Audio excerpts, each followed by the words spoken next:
दोस्तों नमस्कार आदाब। मैं आपका दोस्त तकमील अहमद बदिन टांडा यूट्यूब चैनल में आपका स्वागत करता हूं। जैसा कि आप जान रहे हैं कि उत्तर प्रदेश में भी विधानसभा के चुनाव हो रहे हैं और पूरे उत्तर प्रदेश में 403 विधानसभा सीटों पे 7 चरणों में मतदान होना है। 5 चरण के मतदान पूरे हो चुके हैं, छठे चरण में भी मतदान होने ये आज 1 तारीख है, 3 तारीख को होने हैं। इसी के संदर्भ में आज हम बात करने चल रहे हैं टांडा नगर पालिका की एक्स चेयरपर्सन अजरा अंसारी से कि आपसे हम बात करेंगे कि हम इनसे एक संदेश के बारे में बात करेंगे कि हमारे देश के नागरिकों को ये एक अधिकार मिला है कि वोट डालने का अधिकार मिला है। तो आपसे मैडम सबसे पहले हमारी टीम आप हमारे चैनल में आपका स्वागत करती है। आपसे एक संदेश हमारी टीम ये चाहती है कि जिससे क्षेत्र में एक संदेश जाए कि लोग वोटिंग करें। तो आपसे ये कहना है कि आप ये एक एक्स चेयरपर्सन के लिहाज से अपने क्षेत्र की जनता से मतदान को लेकर क्या संदेश देना चाहती हैं?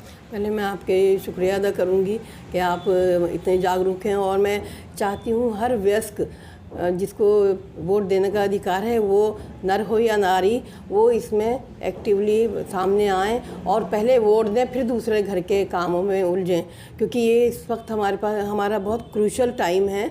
और वोट का मत देने का अधिकार जो है हमें ये बतलाता है कि हम कितने जागरूक हैं।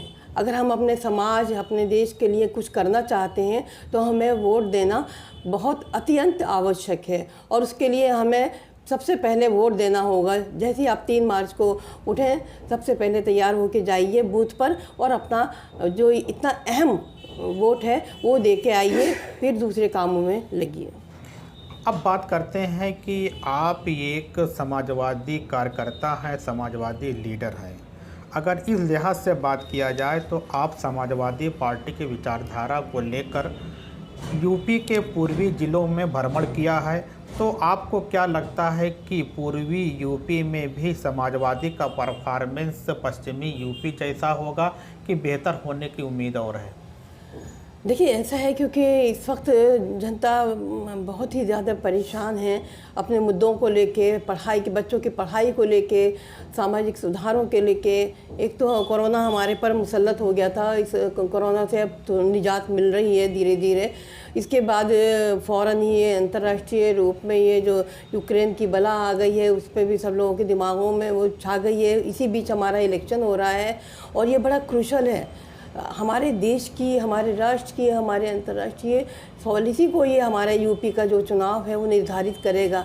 अब बदलाव का समय है और अब ये समय आ गया है कि हम नया बदलाव, नया जोश लाएं।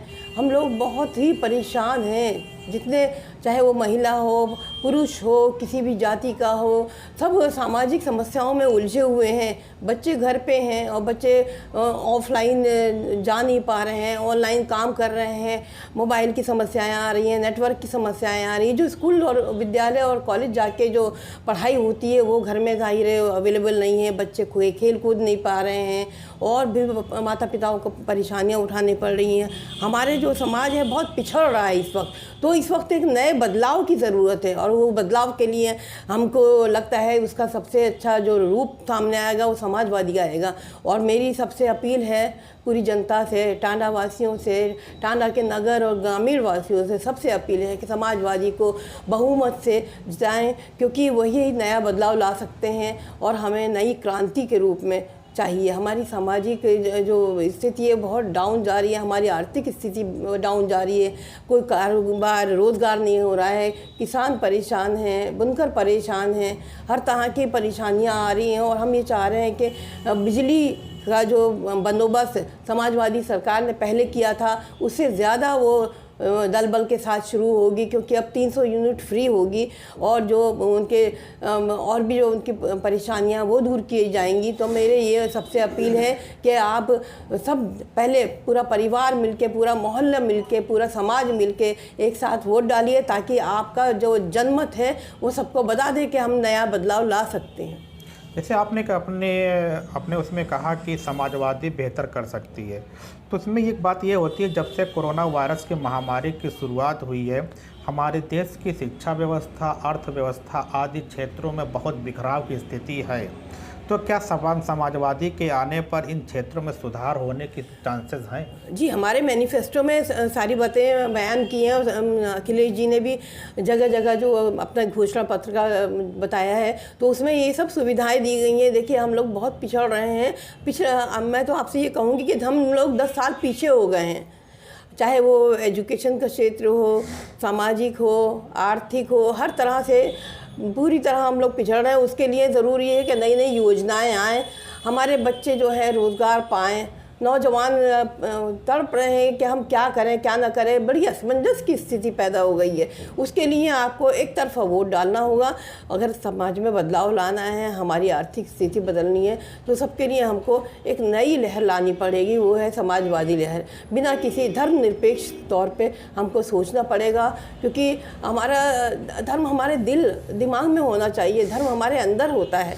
धर्म हमारी जो समाज है, समाज हमारे कौम है। जैसे कि AMU के स्थापित करने वाले उसके जो निर्माता थे सर सैयद अहमद ख़ान ने कहा था कि हमारा हिंदुस्तान हिंदू और मुसलमान का एक इज्तिमाई मेला समझ लीजिए। उन्होंने कहा था वो दुल्हन की तरह है, जिसकी 2 आँखें, खूबसूरत दुल्हन की 2 आँखों की तरह हैं, एक हिंदू और एक मुसलमान। अगर एक परेशान होगी या एक को नष्ट हो जाएगा तो पूरी हमारी दुल्हन की जो खूबसूरती है वो तबाह हो जाएगी। तो इसलिए हम अपने हिंदुस्तान रूपी, हमें अपने यूपी के राज्य रूपी दुल्हन को संवार के रखना है। हमें हिंदू और मुसलमान सबको चाहे वो सिख हो, ईसाई हो, सबको साथ लेके चलना है।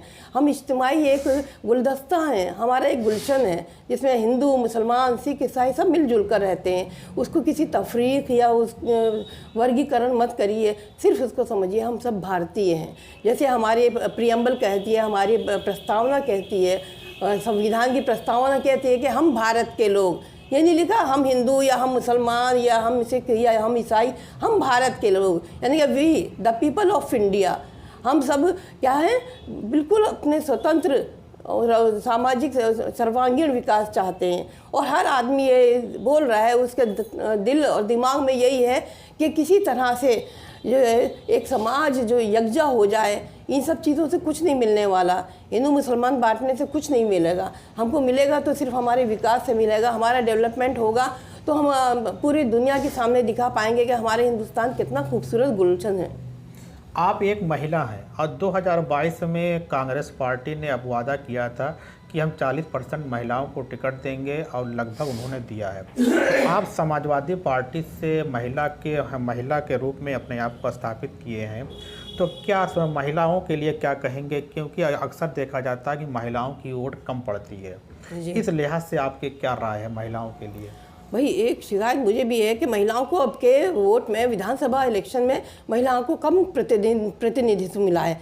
मैं चाहूँगी आइंदा आने वाले इलेक्शन में ये ना हो। और महिलाओं से मेरी ये अपील है, वो भी भागीदार हैं, दे आर बेटर हाफ, यानी कि वो भी अर्धांगिनी हैं, मर्द के कंधे से कंधा मिला के चलती हैं। मर्द का जो डेवलपमेंट है, जो भी विकास है, वो औरत की वजह से है, और औरत अगर आगे बढ़ती है तो मर्द की वजह से। मैंने देखा है जहाँ महिला प्रत्याशी है उनकी जगह मर्द से लाइमलाइट में आ रहे हैं, वो सामने आके बोल रहे हैं। जब औरत खड़ी है तो औरत को बोलना चाहिए और हक के साथ आए और वो कहे कि हाँ मैं लड़ूंगी, मैं वो काम करूंगी, ना कि मर्द बोले कि हाँ मैं काम कराऊंगा, मैं करूँगा। हमें दूसरे को नहीं करना। महिला 50% महिलाओं की तादाद है जनसंख्या, तो महिलाएं क्यों नहीं आगे बढ़ के कहती हैं? अगर उनको शौक़ है कि हम राजनीति में आगे आए तो वो महिला को आगे करें। अगर नहीं करना है तो ठीक है, मैं ये नहीं कह रही हूँ पर्दा उतार दें या कुछ, पर्दा नशीन औरत भी काम कर सकती है। मैंने भी आराम से, ये नहीं कि मैं भी खुल के सामने आती हूँ। मैं भी, देखिए मेरा भी अबाया है, मैं कभी ऐसे नहीं है, लेकिन मैं अपने आँखों में शर्म होती है। मैं बार बार ये वाली बात कहती हूँ कि आप जो है महिलाएं बाहर आएँ, बाहर इन द सेंस अपने उसमें ही आएँ, अपने अबाया में आएँ, बुर्क़े में आएँ और अपने पर्दे का लिहाज रखते हैं। और उसके बाद वो अगर आना चाहती हैं तो बाकायदा उतरे मैदान में, ये नहीं कि पीछे से बैक पवेलियन से चलें, वो फ्रंट में आए। अगर उनको प्रतिनिधित्व करना है, अगर प्रतिनिधित्व करना है केयर ऑफ बन के, तो मैं कहती हूँ ऐसी महिलाएं बिल्कुल सामने ना आए, वो घर में ही रहें तो ज़्यादा बेहतर है। क्योंकि अगर पुरुष आगे बढ़ के कहता है मैं ये कराऊंगा, ये मैं उसके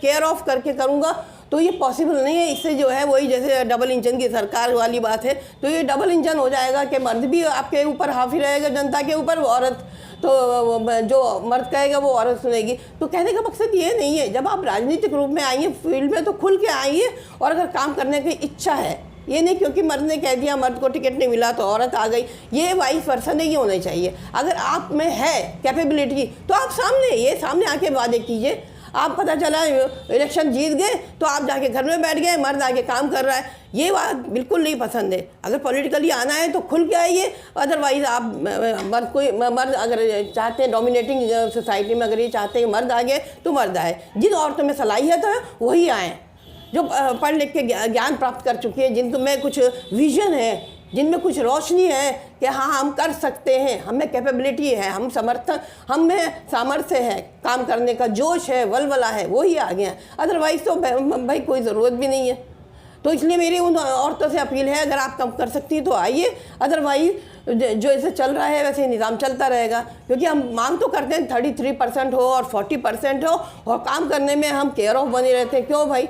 दस्तखत कराने के लिए अंदर के अंदरूनी खाने में जाना पड़ता है लोगों को। ऐसा नहीं होना चाहिए। आप फ्रंट लाइन पे रहिए। अगर मान लें आपका कार्यालय में आपके हस्बैंड साथ में बैठेंगे तो ये प्रतिनिधित्व नहीं होगा महिलाओं का।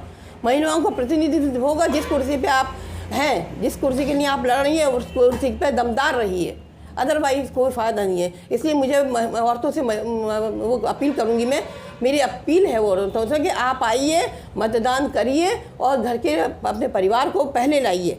आप सुबह उठ के सबसे पहले मतदान क्षेत्र जाइए और अपने बूथ पे जाके वोट डालिए। उसके बाद नाश्ता पानी करिए और बच्चों को भी ये कहिए, क्योंकि ये हमारा अधिकार है। हमें संविधान से ये अधिकार मिला है कि हम अपना वोट कास्ट करें। फिर बाद में पछताने से कुछ नहीं फ़ायदा होगा।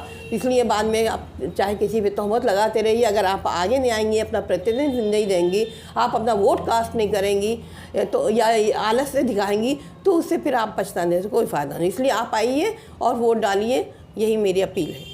तो ये आपके सामने एक्स चेयरपर्सन अज़रा सुल्ताना थी, जो उन्होंने संदेश दे रहे थे कि कोई भी हो, वो पुरुष हो या महिला हो या कोई और हो, थर्ड जेंडर हो, हर किसी को वोट का अधिकार मिला है। वो अपने वोट के अधिकार का इस्तेमाल करते हुए अपने देश की, अपने क्षेत्र के विकास में योगदान करें। Okay, thanks. फिर मिलते हैं एक नए सेगमेंट में नए टॉपिक के साथ।